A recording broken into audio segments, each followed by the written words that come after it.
Let's go back to the chat-activity.java file and initialize some variables for data binding, RecyclerView, adapters, and a list.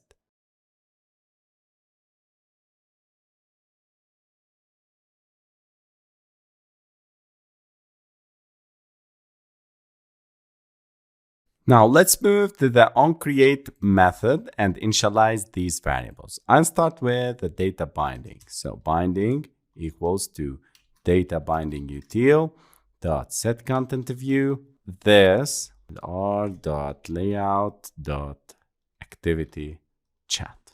The second thing is a view model. So my view model equals to new view model provider, and we learned about the view model providers in the previous videos. This.get, and here I need to pass an instance of the view model class. Then I need to initialize the RecyclerView and link it with the data binding. So binding.RecyclerView.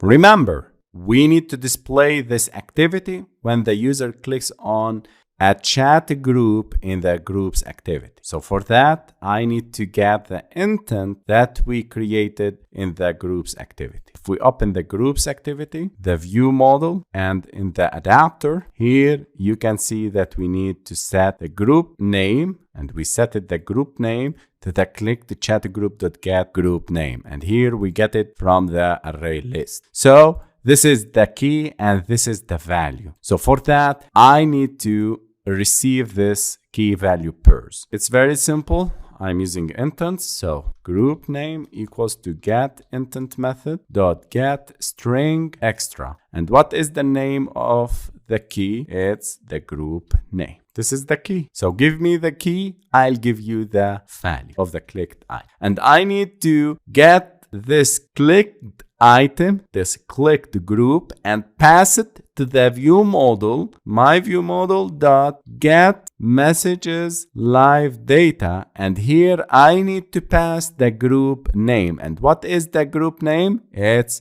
here. Pass the group name. I'm getting the messages of the corresponding child node in the Firebase database. And since it's a live data, I need to use the observe method. Observe this, and here I need to pass Android X and the new observer. So I'm listening to the updated chat messages. Any change in the live data, this will result in getting the updated list of messages. And what we need to get from this chat messages is to update the RecyclerView with the new messages. For that, I need to use messages list equals to new array list, and messages list dot add all and get the chat messages list. So here I'm getting the updated. This onChanged method has only one parameter, which is the chat messages of type list of chat messages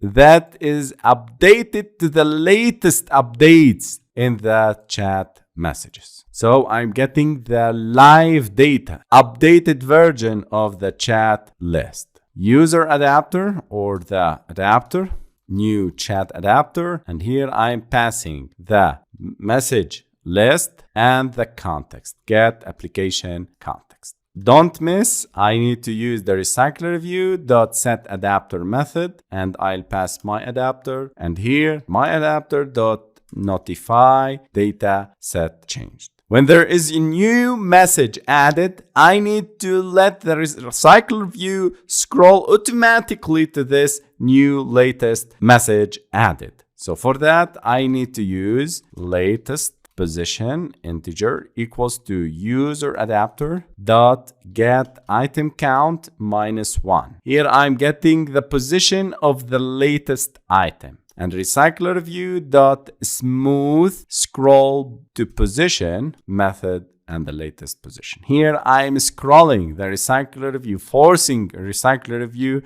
to scroll to the latest message added. Then I'm going to use data binding dot set view model to this view model. I'm passing this variable to this data variable in the data binding.